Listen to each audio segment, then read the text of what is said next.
Is execution done on Cawdor? Are not those in commission yet returned? My liege, they are not yet come back, but I have spoke with one that saw him die, who did report that very frankly he confessed his treasons, implored your highness pardon, and set forth a deep repentance. And nothing in his life became him like the leaving it. He died as one that had been studied in his death, to throw away the dearest thing he owed, as 'twere a careless trifle. There's no art to find the mind's construction in the face. He was a gentleman on whom I built an absolute trust. Oh, worthiest cousin! The sin of my ingratitude even now was heavy on me. Thou art so far before that swiftest wing of recompense is slow to overtake thee. Would thou hadst less deserved, that the proportion both of thanks and payment might have been mine. Only I have left to say, more is thy due than more than all can pay. The service and the loyalty I owe in doing it pays itself.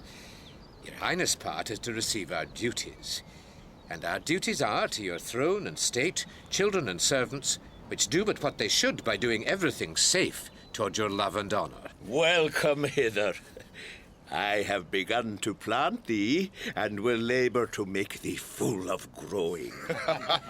Noble Banquo, that hast no less deserved, nor must be known no less to have done so. Let me enfold thee and hold thee to my heart. There, if I grow, the harvest is your own. My plenteous joys, wanton in fullness, seek to hide themselves in drops of sorrow. Sons, kinsmen, thanes, and you whose places are the nearest, know we will establish our estate upon our eldest, Malcolm, whom we name hereafter the Prince of Cumberland, which honour must not unaccompanied invest him only, but signs of nobleness like stars shall shine on all deservers. From hence to Inverness, and bind us further to you. The rest is labour which is not used for you. I'll be myself the harbinger and make joyful the hearing of my wife with your approach. So humbly take my leave. My worthy Cawdor! The Prince of Cumberland. That is a step on which I must fall down, or else o'erleap, for in my way it lies. Stars, hide your fires. Let not light see my black and deep desires.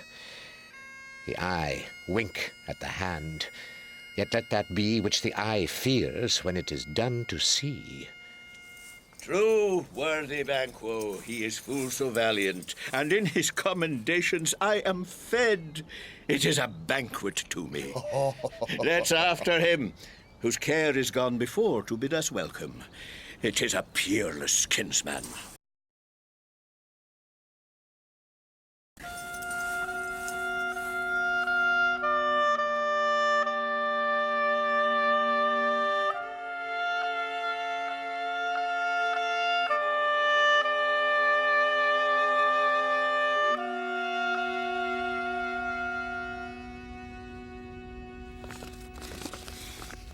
They met me in the day of success, and I have learned by the perfect's report they have more in them than mortal knowledge.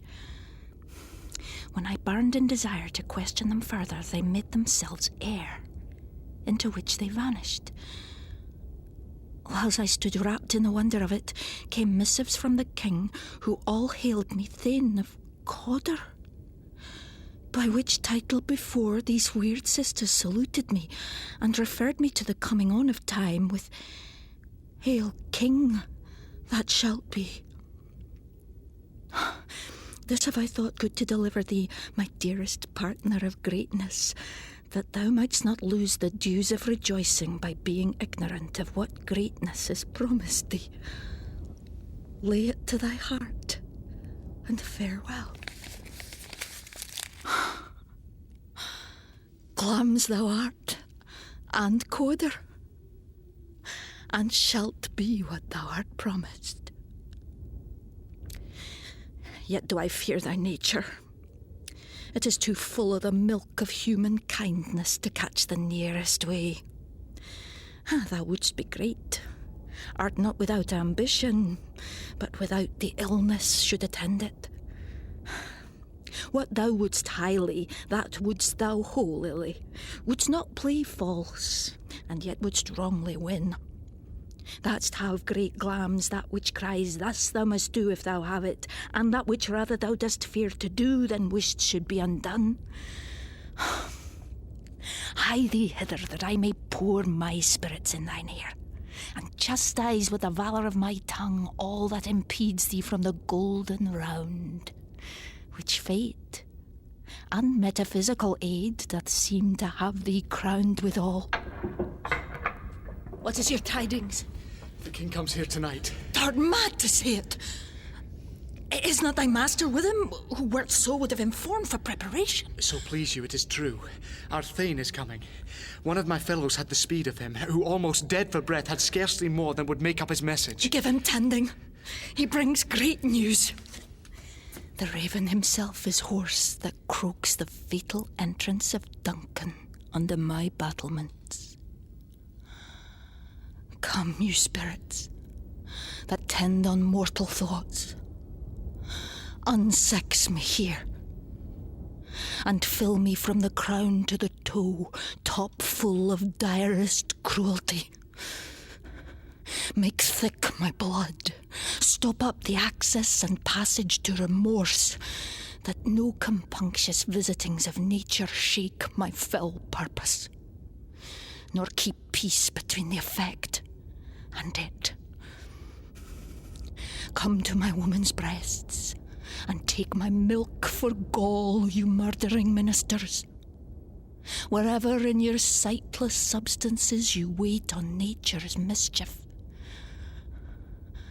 Come, thick night, and pall thee in the dunnest smoke of hell, that my keen knife see not the wound it makes, nor heaven peep through the blanket of the dark to cry, hold, hold. Great glams, worthy Coda, greater than both by the all-hail hereafter. Thy letters have transported me beyond this ignorant present, and I feel now the future in the instant. My dearest love.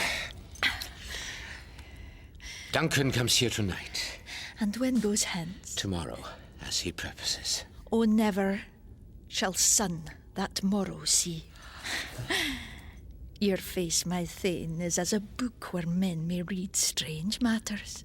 To beguile the time, look like the time, bear welcome in your eye, your hand, your tongue, look like the innocent flower, but be the serpent under't.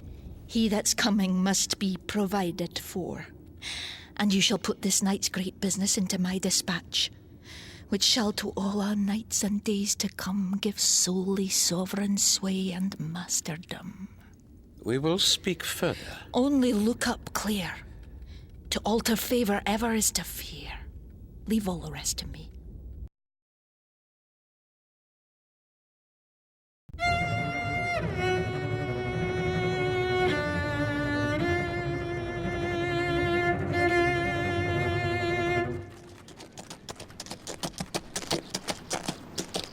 This castle hath a pleasant seat.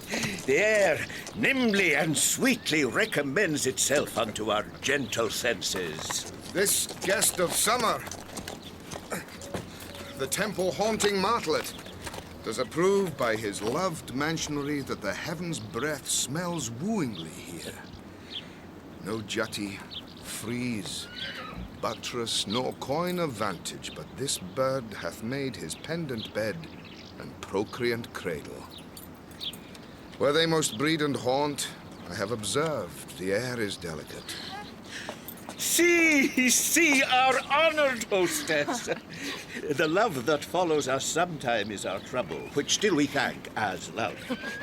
Herein I teach you how you shall bid God yield us for your pains and thank us for your trouble. All our service in every point twice done, and then done double, were poor and single business to contend against those honours deep and broad wherewith your majesty loads our house. For those of old, and the late dignities heaped up to them, we rest your hermits. Where's the Thane of Cawdor? We coursed him at the heels and had a purpose to be his purveyor, but he rides well, and his great love, sharp as his spur, hath holp him to his home before us. Fair and noble hostess, we are your guests tonight. Your servants ever have theirs themselves and what is theirs in compt, to make their audit at your highness' pleasure, still to return your own. Give me your hand. Conduct me to mine host. We love him highly and shall continue our graces towards him. By your leave, hostess.